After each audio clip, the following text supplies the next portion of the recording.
So which way should the government go? Should Canada beef up its military might or put a greater focus on humanitarian aid? And should Parliament have a say in the ultimate plan? Joining me now, the Parliamentary Secretary to the Minister of National Defence, John McKay, who's in town today. In Toronto, Conservative public safety critic Erin O'Toole. We did invite an NDP MP to take part in the discussion, but no one was made available. All right, we'll start with you, John McKay. Lots of things on the table, I would imagine, at this stage, right? Yeah. How close is the government to making a decision? How close is Cabinet to coming up with what will make sense here? Well, as you know, the ministers are deeply engaged. Indeed, Minister Sajjan went to the theatre and visited with all our major allies, visited with the Peshmerga, and made a pretty detailed assessment on the ground as to what our contribution could be. Prime Minister's been engaged with President Obama and others.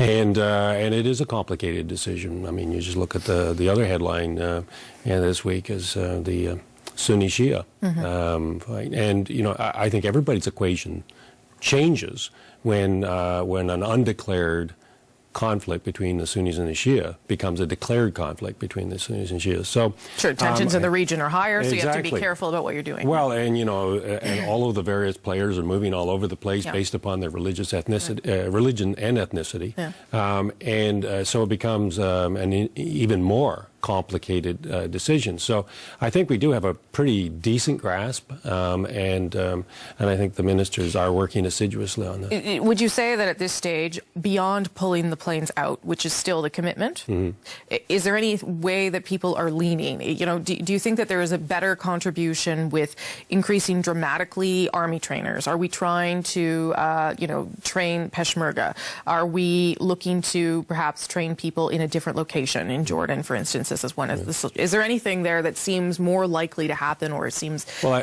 obvious? I really can't respond. That is entirely within the cabinet discussions and the ministers' discussions. So all of the above, none of the above, and many more of the above, and it's and it's only proper that it be that way, because it's, I know you'll find this as a surprise, but maybe ISIS watches Power and Politics. That's when you're on, John. Well, that's right. They probably just turn it off then. So, you know, you can't actually have a public conversation. No, okay, fair enough. But before I bring in Erin O'Toole here, why doesn't the government at least say the planes are coming out on this date? What would be the harm in saying that? You've said they're coming out. Why not at least say when they are coming out? Well, and we'll get to the rest later. But there is a transition, and you can't just sort of yank one segment of your contribution and without being prepared to put in the other part of the contribution. I think it's perfectly reasonable to at this point at least say we're still considering all the options. Okay, Erin O'Toole, does it sound perfectly reasonable the way the government has approached this? Even though this at least part of this was pretty clear during the campaign, the planes are coming out. It's the rest of it now that we're not sure about. Well, listen, Rosie, I think this is quite simple. You know, I have a lot of respect for the new minister. I have a lot of friends that served alongside him and under him when he was in the Canadian Armed Forces. He needs to step up and tell the Prime Minister the pledge he made when he was third-party leader was wrong. And if this is a test, Rosie, if this is truly cabinet government, as Prime Minister Trudeau says it is, we have a cabinet minister who went to the region, knows that we should not be withdrawing when all other of our allies are actually stepping up their efforts. He knows that all our allies quietly are saying they want Canada, like our history, to be a part of a multilateral mission like this. So this minister should step up and behind closed doors tell the Prime Minister he's wrong, and some of that goodwill the new government has should be an acknowledgement of we made a commitment a year ago that we now look at in government post Paris and other things, and we're going to keep the fighters there. That would be leadership by this minister, and I'm waiting for it. And I know a lot of veterans and Canadian Armed Forces members are waiting for it. But why would you assume that just because the minister was in the armed forces, that he was a commander in the armed forces, that he would be in favor of keeping the planes there? Maybe he thinks that soldiers would be better training more people on the ground. We're doing that as well, Rosie. You know, we have a modest commitment that has surveillance, that has refueling, that has on-the-ground training with some of our CSOR military specialists, as well as a limited role, about 2 to 4%, I believe, of the sorties that have been effective. You know, there's a vast area of ground in Iraq and Syria that ISIS cannot operate in now. So at a time when, you know, President Hollande of France went around the world asking people to step up, I think Prime Minister Trudeau knows his decision to oppose over a year ago when he was in third party was probably a bit naive, or you could say circumstances have changed. Look, I will applaud them changing course on this, much like we did on the refugee change when they've now changed their refugee promise twice, and we haven't howled at the moon. So I really hope the minister does the right thing, steps up and tells Prime Minister Trudeau we should keep our modest commitment, which is Canada's historic record of playing a role in multilateral missions. So there's no way that part is going to change, John McKay.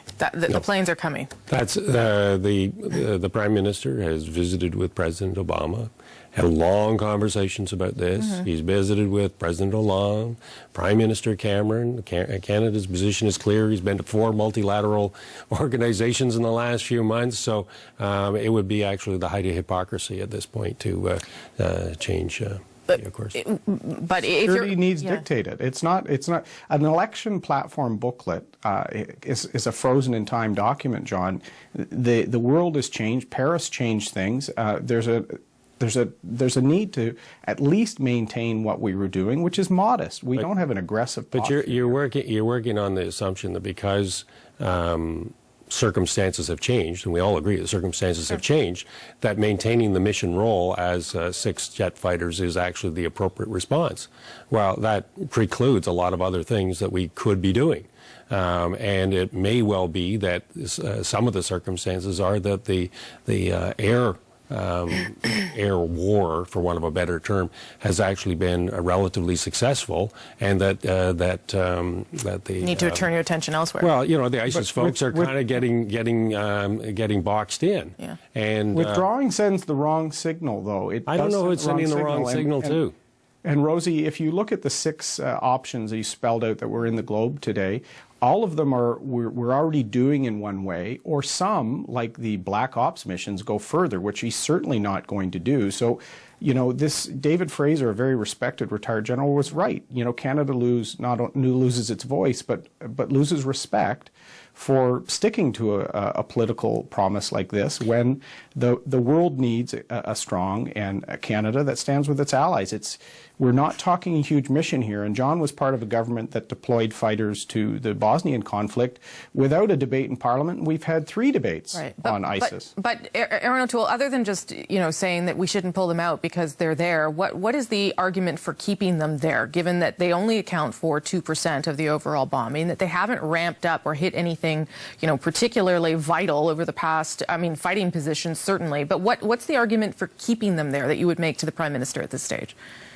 Well, I clearly, and John alluded to this, there has been some success. The amount of land and geography that ISIS was able to exert its reign of terror and control is diminished.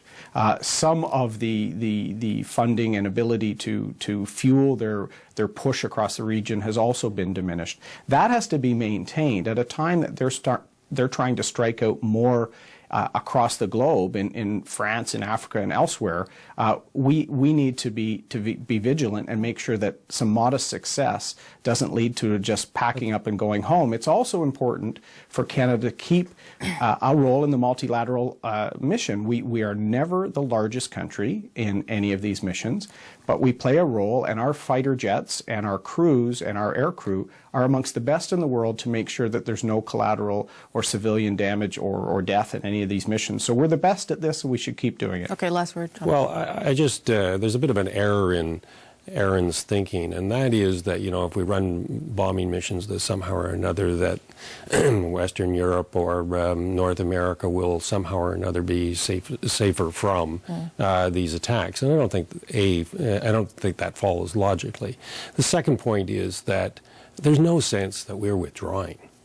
there is a real sense that we are reprofiling. Yeah. And it is a very important. Reprofiling. No, but if there's ever a political sort of word I've heard, John, reprofiling. Well, withdrawing fighter jets would be seen for what it is, withdrawing it's only combat element of it's this only mission. what you see it to be.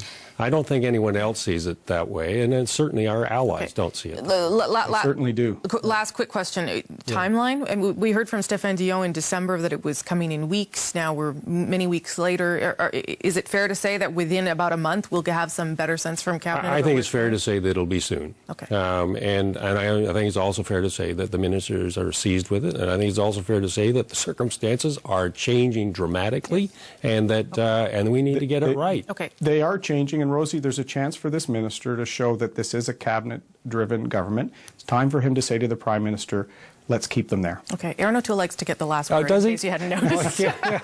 But it was a good conversation. Thank you. Too bad for John McKay, Aaron O'Toole. Thanks, gentlemen. Right. Appreciate it. Thanks, Rosie.